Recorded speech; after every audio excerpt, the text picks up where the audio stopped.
Se algo distingue a nosa gastronomía e fai valer o xa internacional lema "E para comer Lugo" é a tradición das tapas, cunha variada oferta que a maioría dos establecementos ofrece a diario de balde.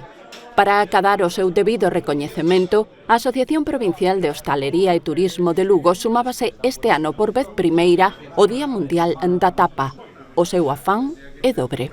Por unha banda é a tapa española como patrimonio inmaterial da humanidade e por outra banda un recoñecemento que se lle faga tamén a través dos servizos administrativos de Hostalería de España de que se lle recoñeza a gastronomía española como de interés turístico nacional.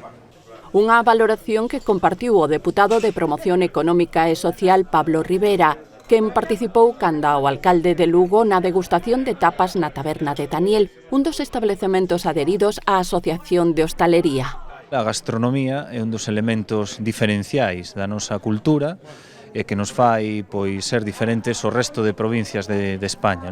As tapas súmanse a increíble oferta que temos desde enoloxía, paisaxística, cultural e forman parte da nosa forma de ser e da nosa cultura. A Deputación mantén unha colaboración estreita coa Apple, a que achega 40.000 euros en apoio do seu labor de promoción turística da provincia a través da gastronomía.